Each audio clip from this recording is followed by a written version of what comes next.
la invasión demoníaca profetizada. El futuro según Apocalipsis 9. ¿Alguna vez has sentido que algo oscuro se acerca? Algo que nadie quiere hablar, pero que está justo frente a nuestros ojos. En el libro del Apocalipsis se nos habla de una invasión que no muchos se atreven a mencionar, una invasión que cambiará todo lo que conocemos. ¿Te has preguntado cómo reconocer las señales de que los demonios están aquí? ¿Cómo sabrás si ya estamos viviendo los últimos tiempos, tal como lo predijo la Biblia? Hoy te invito a descubrirlo, porque lo que vamos a explorar en este video podría ser más cercano de lo que imaginas. Quédate conmigo y prepárate para adentrarte en un misterio tan antiguo como aterrador. Hablemos de la invasión demoníaca que se avecina, según Apocalipsis 9, y las señales que debemos estar observando antes de que sea demasiado tarde. Este es solo el principio. Así que, si estás listo para abrir los ojos a una verdad oculta por siglos, quédate hasta el final. Como te decía antes, el Apocalipsis nos advierte sobre una invasión que alterará todo lo que conocemos. Pero antes de hablar de los demonios que están por llegar, tenemos que entender algo muy importante. El mal ya está entre nosotros. Creo que todos entendemos el mal que existe en el mundo. Lo estamos viendo de una forma que nunca habíamos experimentado en nuestra vida, en este tiempo posterior al cristianismo, lleno de corrupción y de una moralidad torcida. Toda la sociedad y el mundo entero están sumidos en un nivel de corrupción que nunca habíamos visto, y las autoridades están apoyando esta decadencia, atacando a aquellos que son justos. Esto es exactamente lo que Isaías profetizó en el capítulo 5, cuando dijo que lo amargo reemplazó lo dulce, y todo está al revés. Lo que siempre consideramos bueno ahora se ve como malo, y lo malo como bueno. Este no es solo un simple cambio social, sino una señal de algo mucho más profundo. Algo que, según las Escrituras, estaba destinado a suceder. Nosotros, como hijos de Dios, somos nuevas creaciones y amamos la justicia. Estamos en contra de un mundo que está inclinado hacia el mal como nunca antes. Sin embargo, tal vez no entendemos con claridad que debajo de todo esto, en el ámbito espiritual, hay una gran guerra. Es una guerra que involucra a los ángeles santos, que están ministrando para el bien de los creyentes y cumpliendo la voluntad de Dios, y a los demonios, ángeles caídos que propagan todo lo que es malo y perverso.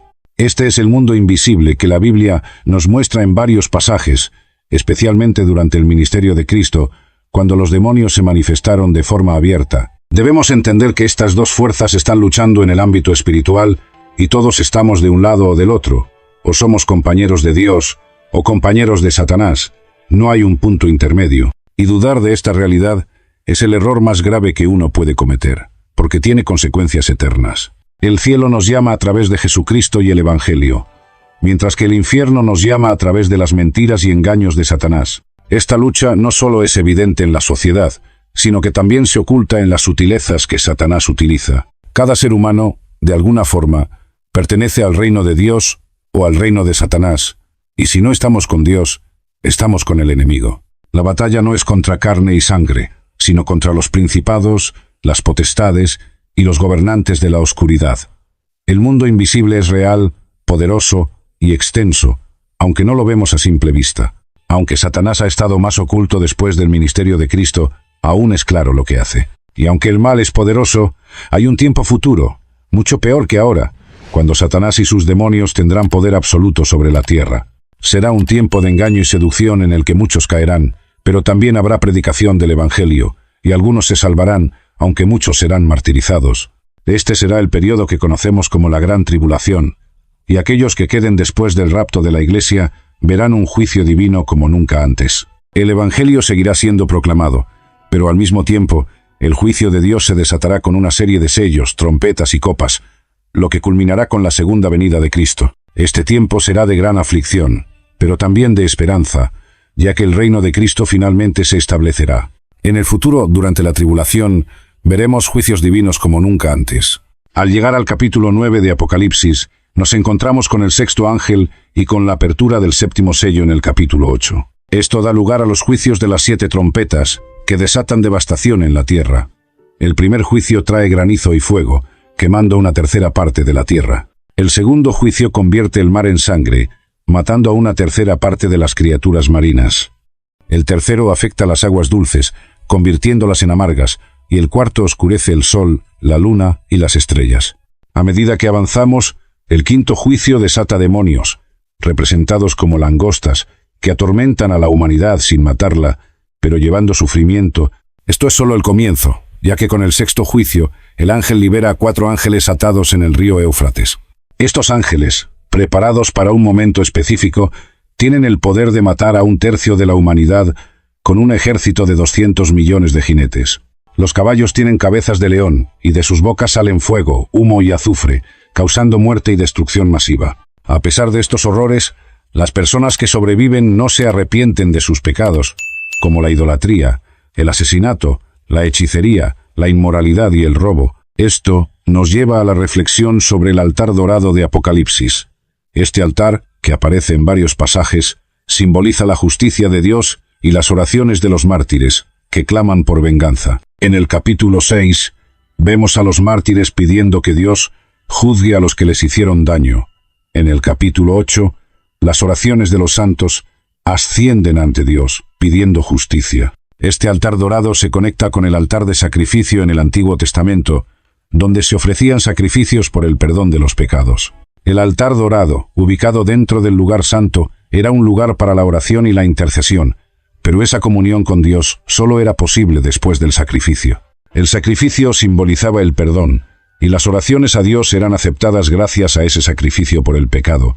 Esta es una representación de cómo la justicia y la misericordia de Dios se entrelazan a través de la sangre y el sacrificio, abriendo el camino para la oración y la reconciliación con Él. En el libro de Hebreos, se nos dice que Jesús, a través de su sacrificio, abrió el camino hacia Dios de manera completa y definitiva. Así, el trabajo del altar dorado se basó en el sacrificio del altar de bronce, un altar donde se buscaba la misericordia de Dios. En 1 Reyes 1:50, se menciona que las personas se aferraban literalmente a los cuernos de ese altar pidiendo misericordia. Era un altar de gracia, simbolizando la misericordia de Dios basada en el sacrificio por el pecado.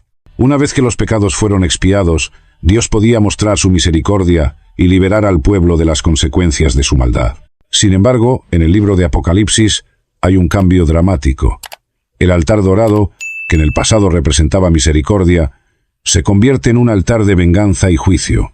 Los santos claman por venganza, y ahora ese altar es testigo del juicio de Dios. Esto marca el fin de la gracia y la misericordia.